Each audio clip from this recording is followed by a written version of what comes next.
Hello, hello. Good morning, good afternoon, and good evening, whatever time of day you are listening. Welcome back to Mostly Accurate. I am your host, Monica, as always, and I'm happy that you're here today. We have another true crime episode for you. I'm pretty stoked about this. Not that, it's like a sunshine and rainbows episode, but I'm just excited that you're here and that we just seem to be going down this true crime path. I don't know what's up, but if you're enjoying it, stay tuned. We got a lot for you. This week has been crazy. I officially have a 1-year-old, which is pretty wild. I know a few weeks ago, oh gosh, I don't even know if it was a few weeks ago. I think it was about a month ago now. I was telling you guys how I had a breast milk necklace made and I finally got it and it's super cute. I don't know if you can see it, but yeah, I'm really excited about it. And it actually came on my son's birthday, which marks 1 year breastfeeding. So I think the timing worked out perfect and I'm really happy with it. So if you guys are interested in it, I think it's a really cool keepsake. So for all those other moms out there, speaking of turning 1 year and breastfeeding, I had his 1 year appointment this week also, which I totally forgot about. Until I got a text message saying, "Hey, you missed your appointment," while I was at work, to which I kind of just was kicking myself and spiraled into a mini panic attack. So that was fun. But hey, who can keep all this shit on track? I know I can't, obviously. So we ended up rescheduling it for later in the day. Everything worked out fine. I was talking to his pediatrician, like he's great, like 50th percentile, everything. The boy is growing. He's great. He's smart. And then, she told me that I should just be done with like breast milk and formula. And I was just kind of like, he's not ready for that. He's totally ready to have milk. Like he tried chocolate milk, but I don't know if like I'm ready to be done breastfeeding. Also, I don't know how to stop. So, yeah, that's another challenge. So, I don't know. Maybe we'll do an episode on that. But let's just talk about what we're talking about today. Let's get to the point here. All right. So let's just dive in to today's episode. So today we're talking about two cases, which forces us to, I guess, kind of question like what justice really looks like and who decides when a life should end. Trigger warning for today. Today's episode is dealing with murder and suicide. So if those are sensitive topics for you, please maybe skip to the next episode or a previous episode, or I don't know, or just keep listening. I'm going to try and get through this with like a serious tone, but also just like keep in mind that I have like nervous laughter. So if I crack a few jokes to just kind of lighten the mood, like I'm not trying to like lighten the story. I'm just trying to, keep us rolling through this. Okay. So first, basically, we're going to head to Tennessee, where we're going to meet Christina Gale Pike, who is set to become the first woman in the state of Tennessee to receive the death penalty. And the last time this happened was like 2 centuries ago. So her crime shook the nation back in 1995, and now it's like nearly 30 years later, and the countdown to her execution has officially begun. So we'll look into the brutal murder that she had committed and why she's on death row, and then the ongoing debate over whether she deserves, mercy or the ultimate punishment of death, basically. And then from there, we are going to turn the case over. Actually, this is another cold case. We're going to turn it over to Hulu's new documentary, Death in Apartment 603, What Happened to Ellen Greenberg. If you haven't seen this one, it's 3 episodes long. It's not like a really long drawn out documentary or anything. And this is basically about a young woman who was found in her Philadelphia apartment and she had 20 stab wounds. And yet the medical examiner ruled it as a suicide. So we're going to just like unpack the details of that and all the red flags and explain how her family is still fighting for justice. So these two cases, two very different stories, but they both raise the same uncomfortable question when it comes to justice. Do we ever really get it right? So, yeah, well, let's get into it. Today, we begin with a story that shocked many. Tennessee is preparing to carry out its first execution of a woman in over 200 years. That's 2 centuries, guys. Like the last time this happened, like people were wearing like powdered wigs and getting medical advice. Like, have you tried more leeches? Like this is a long time, 200 years. Like crazy. She is currently the only woman on death row in Tennessee. The date which the Supreme Court has set for her execution is September 30th, 2026. If everything proceeds as scheduled, this will mark the first historical milestone in Tennessee history. First woman executed since 1820. And this is actually the fourth in the entire state's history that a woman has been executed if everything um, follows through into fruition. So let's talk about this. This case dates back to 1995 when Christina was 18 years old. So what she did is that she lured a 19-year-old friend, Lean Slummer, into a wooded area around the University of Tennessee's agricultural campus. So they have like a separate campus, and both of these women, they were both students at the career training program called Job Corps. Pike, I guess, had grown jealous of Slummer because she thought that she was interested in her boyfriend. And then basically, just to break this down, what followed was like super horrific. So, Pike slashed Slummer's throat with a box cutter.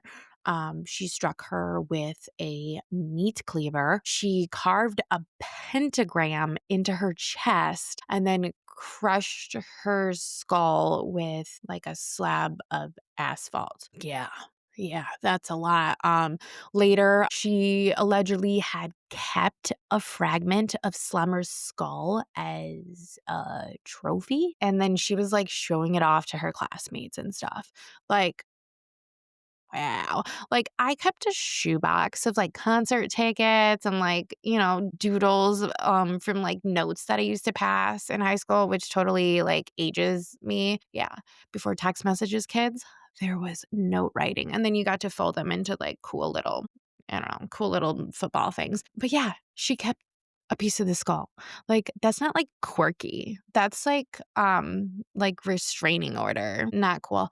But, let's just keep going here. So in 1996, Pike was convicted of first-degree murder and sentenced to death. Her accomplice, Daryl Shipp, received life with the possibility of parole, and a third person who testified against Pike was given probation. So, nothing was all said and done at this point. So her time in prison was not quiet. In 2004, she was convicted of attempting to strangle a fellow inmate, which earned her an extra 25 years on top of her death sentence. So, what's going on today? Let's fast forward 30 years later. We're about a year out from her execution date. Her case is, I guess, still going through appeals or something. Like, her defense attorneys are making arguments against the execution.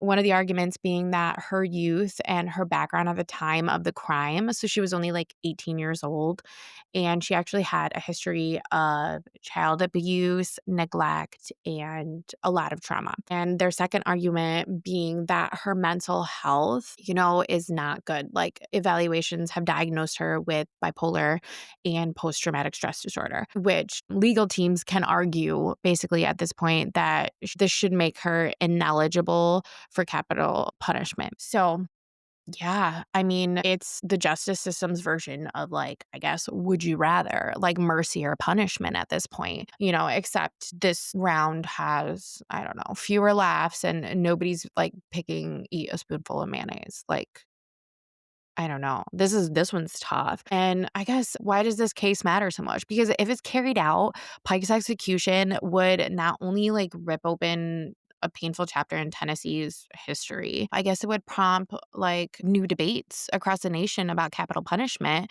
mental health, and justice. Because where do we draw the line with what's I guess, I don't know. Murder's never okay, but if somebody's mental health drives somebody to murder, it's a tough one. Like, this one's a tough one. And Tennessee has a long history with the death penalty. And, through the recent years, executions have slowed down. It's because of like legal and moral and technical challenges and stuff. But Pike's case really like forces us to, confront these difficult questions. Like, how should the justice system weigh age, trauma, mental illness, and, all that other stuff into the most severe cases? And then are these crimes so horrendous that they demand death, or do like mitigating factors always deserve consideration? I don't know. I really don't know. I mean, what role does mercy, I guess, at this point in our day and age have built into punishment? I came across this story last night as I was polishing up this episode, and I thought it was really really interesting because it provokes a lot of questions for us to really think about. So as the clock ticks towards execution date, Tennessee faces a rare and uncomfortable reckoning. Like, what does justice look like when both brutality and brokenness exist in the same story? A tough one. But our next case is going to ask us a very different question. So, what happens when justice never seems to begin? This is the story of Ellen Greenberg. So, let's move on over to Philadelphia, where this young woman was found dead in her apartment. And despite 20 stab wounds, her death was ruled as a suicide.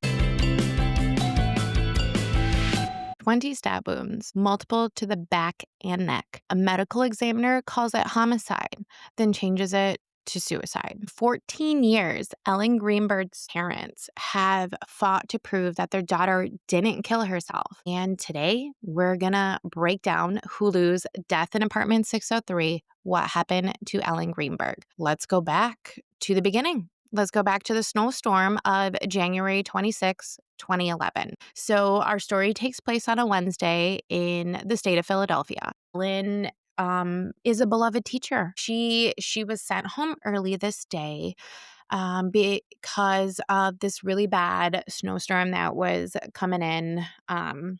To the area. The schools were shutting down. Everybody's trying to get out of there, trying to go home. Ellen had this coworker named Bruce, and he's helping her wipe off her car, which I guess his commentary in this documentary said that it took about an hour long. So Ellen calls him on his drive home. She's stressing out. She's like really worried about grades or something like that. Like she was having like a rough day. And then her buddy Bruce texts her best friend, and basically while on the phone call is like, dude, your bestie is crazy, which is just like a weird text message to receive from somebody else, but whatever. So the bestie then receives a phone call from Ellen, and she doesn't answer. And that's the last time that anybody heard from Ellen Greenberg. So, what's really going on here? This documentary is 3 episodes long. I had never heard of this case. I guess it was kept very, very quiet. And I guess I kind of know the reason now why it was kept really quiet, because there was a lot of like back and forth with the Philadelphia Police Department and, how I guess just like from start to finish, how this case was handled. So basically, later that night, after Ellen makes that phone call, she goes home, no day, fun. And she's just in the kitchen, she's cooking. And her boyfriend at the time, or actually her fiance at the time, he's like, you know what, I'm going to go to the gym. So he goes to the gym. Okay. Fast forward, fiance Sam comes back from the gym and the door's locked. Like he's locked out of the apartment. He's like banging on the door. He's getting super loud, like loud enough that the neighbors are peeping out their door and like, what is going on there? Like, are they having an argument? Like, he's just pounding on the door, let me in, what's going on? He's texting Ellen at the same time, like numerous text messages. He's frustrated. So he goes downstairs to the concierge and he's like, dude, I'm locked out of my apartment. You got to let me back in there. And the concierge is like, I can't, you guys, I can't leave my post. Okay. That's not something we can do. I can try calling Ellen. He's like, I've tried calling her. I've been pounding on the door. It's locked from the inside. Like, I can't get in. She's not responding. And so goes back upstairs, same thing, comes back downstairs and he's like, you gotta let me in the door. And again, concierge is like, I'm not doing that, man. Like, I'm sorry that you're locked out, but like, I'm not gonna let you in. And so Sam gets pissed and he's basically, I'm just going to knock the effing door down if you're not gonna help me. My personal take when watching the documentary and some of the footage of this moment, Sam's stressed, okay? Like, I totally get that he's stressed in this moment because I would be too. The way that the door is locked, so it was like one of those like hook latch, like pushover things, not like one of those like I don't know, hooks. It's like one of those like security things where you just like push it over, whatever. I get why he's stressed, okay? Like he's stressing because she's not answering. She was in there. It's locked from the inside, so he knows that she's in there. So like I get it. He just finished working out. He wants to get inside. So I can get why he's desperate to get inside because it's like maybe he's scared that something had happened to her. Like, what's going on? Like, why isn't she answering the door? But, from that moment on, shit just hits the fan. So at this point, Sam knocks down the door. He's had it. He's sent multiple text messages like, where are you? Open the door. But these text messages, they're very angry text messages, okay? Like, they're not just like, honey, open the door. They're more like, open the effing door right now. You're going to regret this. What's wrong with you? Stuff like that. So these aren't just like super nice text messages. These are like major red flags. So Sam, he busts the door open, he gets in, and he finds Ellen on the floor of the kitchen, stabbed, bleeding. It's just a disaster. So he immediately calls 911. And this is kind of where um, a lot of questions start to arise because of this 911 call. And I was going to play this 911 call for you guys, but I could not figure out how to legally obtain the audio to stream it or play it during my podcast. So I do encourage you to just like Google Ellen Greenberg 911 call and listen to that since I cannot provide you with that within this podcast. But I'm just going to kind of go off a little bit of red flags that I found in the transcript for you. So he's on the phone with 911. He gives them his address, kind of frantic, but kind of like calm at the same time. He's trying to explain that she's bleeding and, they're asking like, where's she bleeding from? And immediately he's like, oh, I can't really tell. I don't see nothing's broken. I think she's bleeding from her head or something like that. But there's blood everywhere.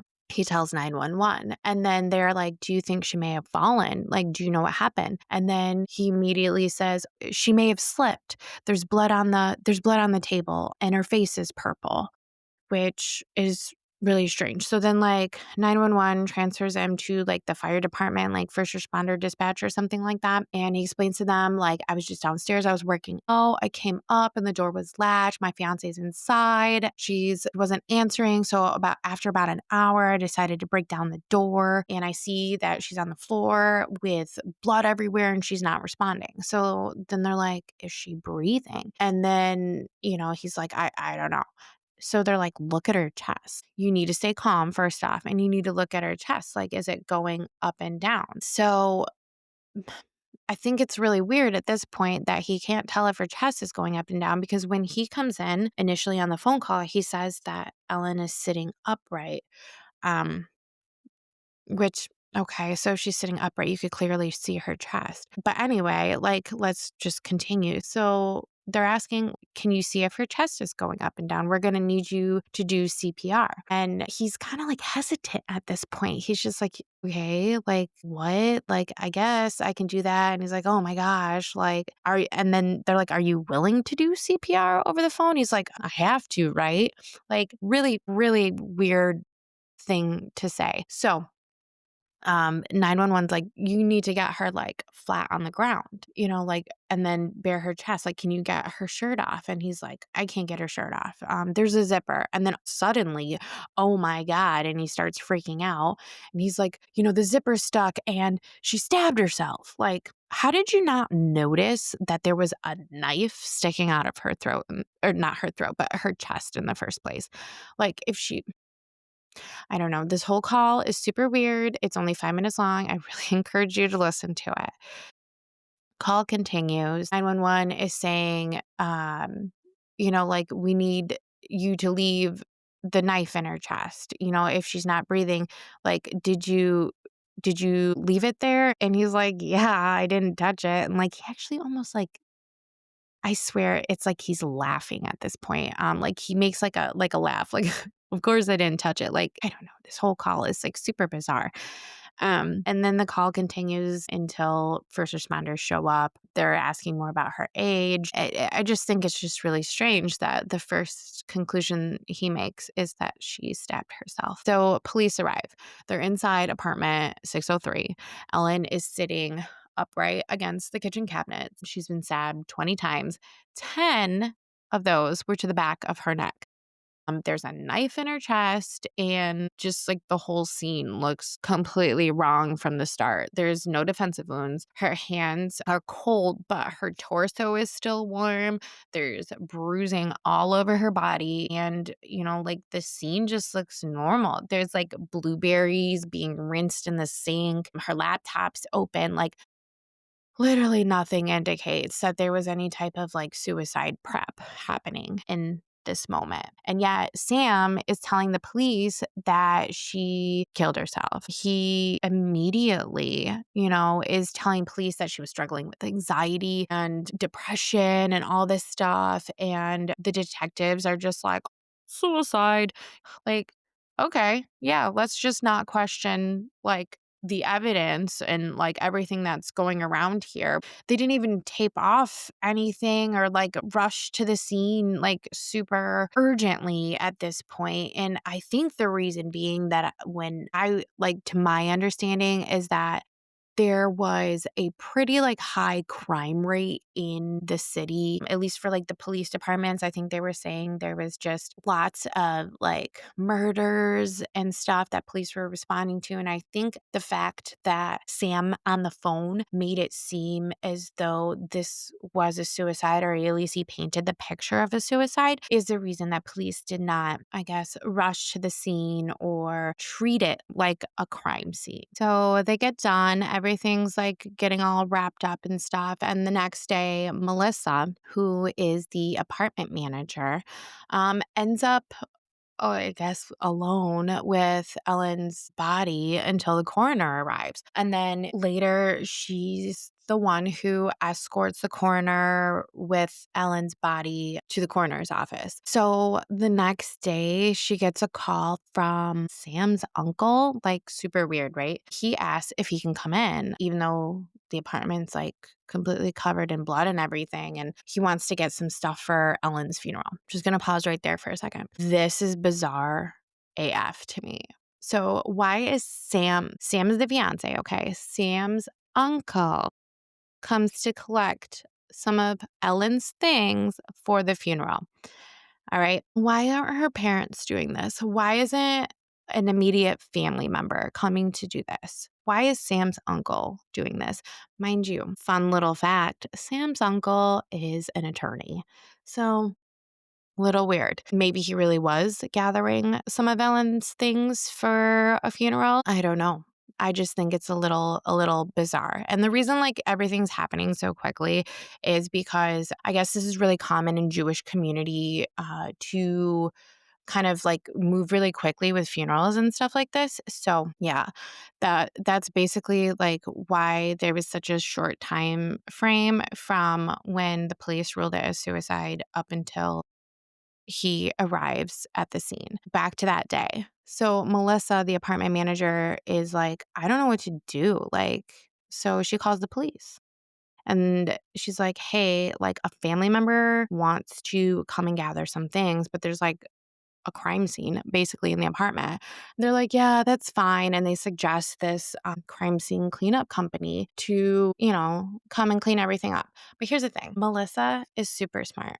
And the reason that she's super smart is because after like the crime scene people come and like they clean everything up, because mind you, this is a suicide. If this was treated like a homicide, there's no way professional crime scene people would come and just sweep the kitchen up as if nothing happened. So she decides that before like letting Sam's uncle in there, she's going to videotape the whole place. And she's going to videotape the whole place because this way she can have proof that like nothing was missing, that wasn't there initially. You know what I mean? Like she just wants like video evidence that whatever was there at the time before letting Sam's uncle in and some other man. So there was actually two men, not related to Ellen, not immediate family. Just gonna keep that little note out there. So she videotapes everything. They stay like 15 minutes and then leave.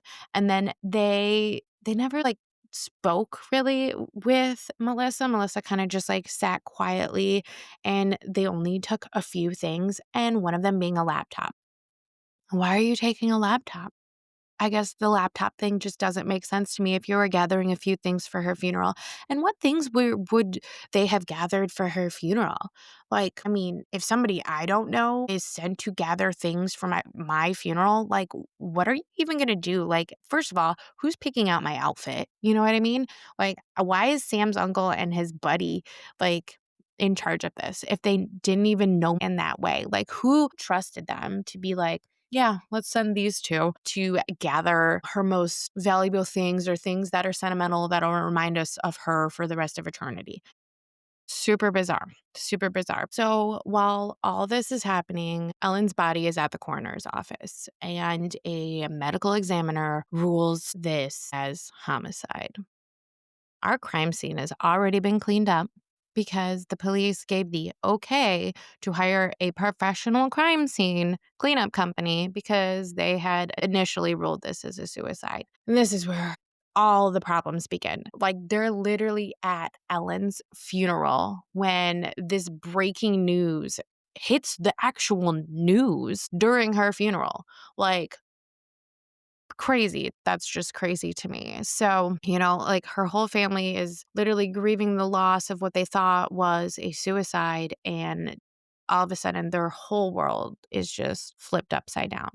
So let's look at the timeline of what happened here. I kind of took some notes a little bit as I was going through the documentary. And then I wanted to kind of compare it with like some of the things that I like personally like noticed versus like what was like really happening and things that they didn't touch on. So the last activity on Ellen's computer was at 4:46 p.m. Sam says he leaves for the gym at 4:50 p.m. And the gym is in the same building, I believe. At least that was my understanding.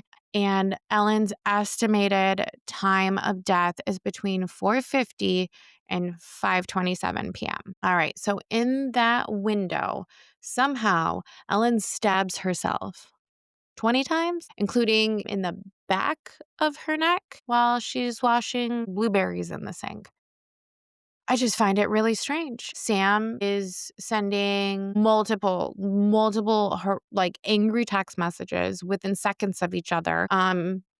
To let him in the apartment. He's blowing up her phone. Hello, what's going on? You better have an excuse. Like he's impatient. He's angry. He doesn't really seem concerned at this time.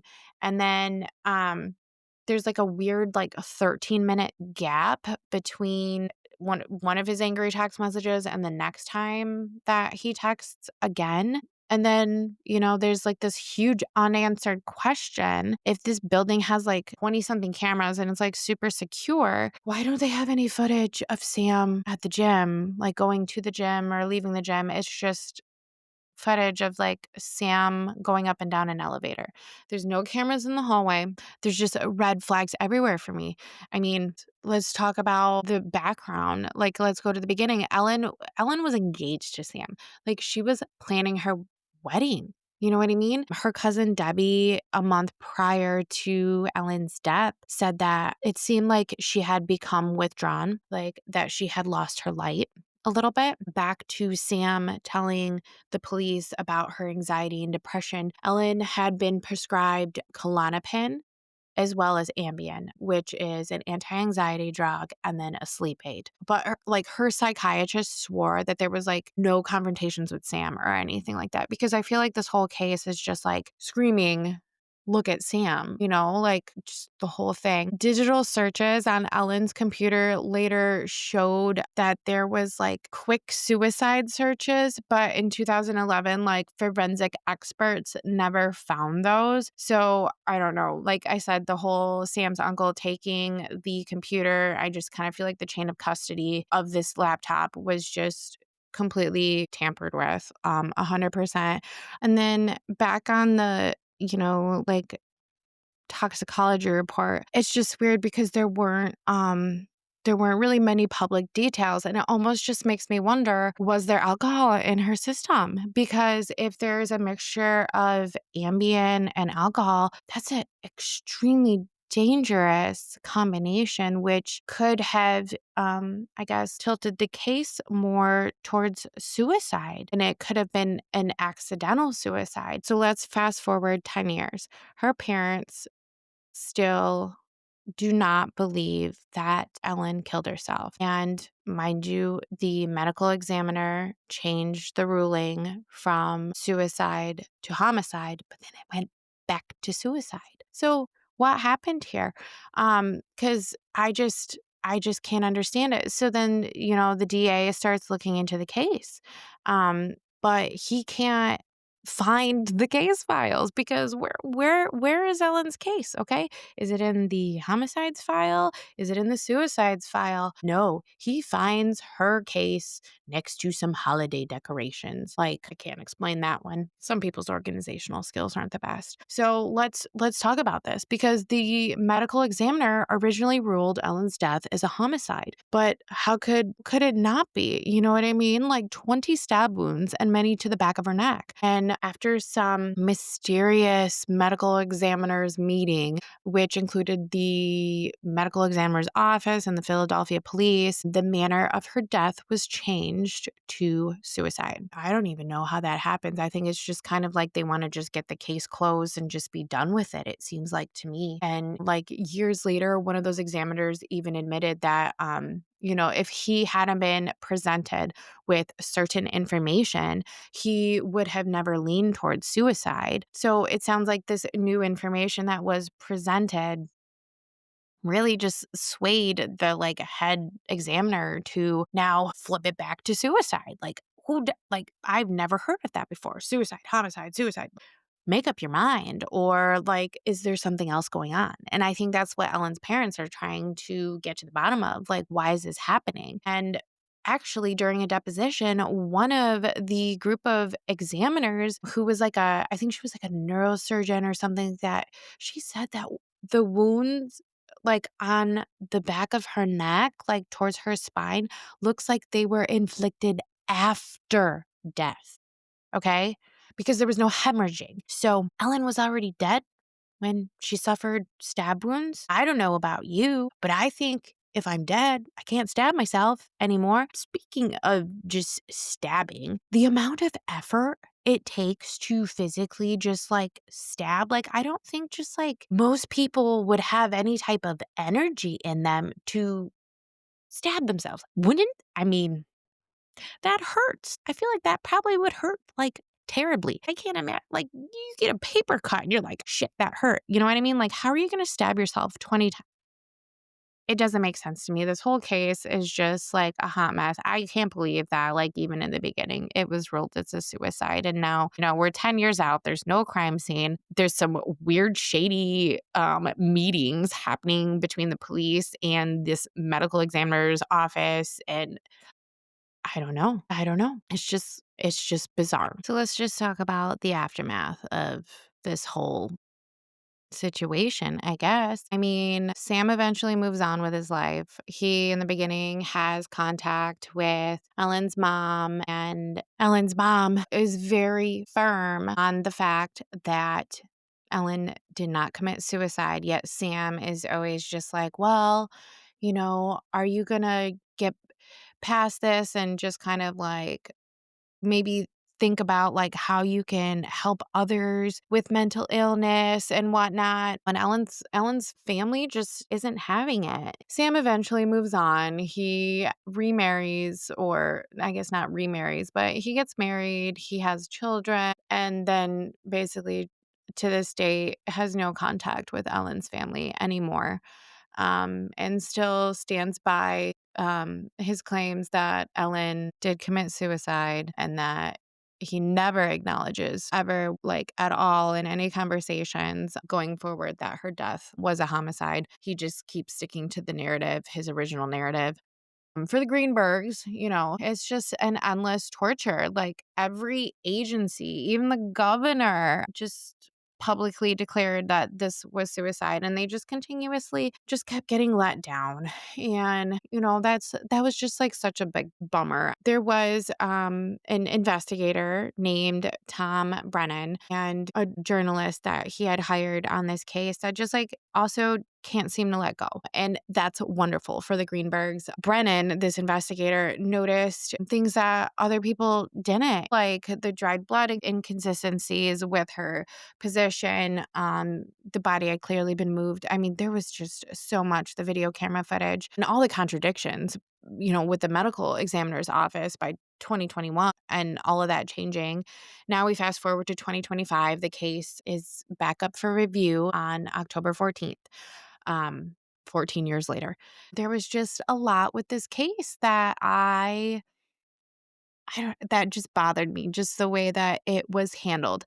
And one of the things that I guess I just don't understand, again, I'm going to bring it up with the camera footage. There's so many cameras in this building, but the only footage that they were able to retrieve after the fact was from the elevators and where the concierge was. I guess I just don't get it. Like there's so many minutes where Sam is missing in that camera footage, and he could have been upstairs banging on the door because it was corroborated by a neighbor that they did see him. He could have been somewhere else. Could he have actually been in the apartment? And I don't know. Is there stairways? Was there somebody else? Was there another entry? Like, is it possible to accidentally like shut a door where it locks over like that? Like there's there's so much that wasn't investigated, and it just really sucks that we're so many years out from the crime scene. So much evidence that was gathered and mishandled. And then just like the toxicology report, I just find it really interesting, like how I don't know. Like, was there alcohol in Ellen's system? Because I feel like the suicide theory probably would make more sense if so, because if Ellen, for example, had had a drink, so it's a snow day, she is on anti-anxiety medicine, she is on sleep aids. If you're mixing like benzos with sleep aids and alcohol, that's a lot for somebody's brain chemistry to handle. And it could be possible that, maybe she was having a glass of wine while she was cooking. I have no idea. But then that caused some kind of like drug-induced psychosis, which actually allowed her to stab herself. But then again, I just don't understand how you can stab yourself that many times and then stab yourself in the back of the neck. Also, post-mortem. Like, I don't know. I don't know. I don't think that's possible, but that's just me. So again, the case is up for review in a couple weeks here from the date that I'm recording this. So it's really going to be interesting to see what happens. I think Hulu did a pretty decent job with the documentary. If you haven't watched it, please do. I just kind of brushed the surface of a lot of the facts, and there's a lot more obviously in the doc that I didn't cover. It's a good watch. It's a good thinker. There's a lot going on with this case. So here's just like what I can't shake. The blueberries in the sink, the door locked, the missing camera footage, the knife in her chest, plus 10 stab wounds to the back of the neck. Like suicide or the perfect cover up. I don't know. But one thing is certain, Ellen Greenberg's family definitely deserves real answers, and maybe they'll finally get them. We went from Tennessee death row to a Philadelphia apartment, to very different crimes. But one common thread, the pursuit of justice isn't always fair, and it isn't always simple. And sometimes, not sometimes, it usually takes a really long time. Sometimes it's fast, sometimes it doesn't come at all. But I'll leave you with this. Every headline, every case, every ruling is somebody's story. And behind every story is just still the truth waiting to be uncovered. All right, guys. I think we've covered everything for today. I hope this raised a lot of questions in your guys' heads too. And maybe everyone continuing to share Ellen's story will help uncover some truth, because I think there is still a lot um that should have been done, or that still can be done in this case. So, what are your thoughts? What do you think? What did you catch that I didn't catch? Watch that documentary. Again, it's on Hulu. Very, very compelling stuff. I hope you enjoyed today's episode. Not that it was any type of enjoyable topics, but I'm glad that you're here with me. I'm glad that you continue to listen. And every week, I'm just ready to get you some new content. And I'm here for it. I hope you're here for it. You can follow me on YouTube, as always, at Mostly Accurate Podcast, Instagram at Mostly Accurate Podcast, Facebook at Mostly Accurate Podcast, anywhere you stream your podcasts, Apple, Spotify, Castbox, Amazon, Pocket Casts, wherever that may be, you'll find me. I love you guys so much. Thank you for listening, and I will talk to you soon. Okay, love you. Bye.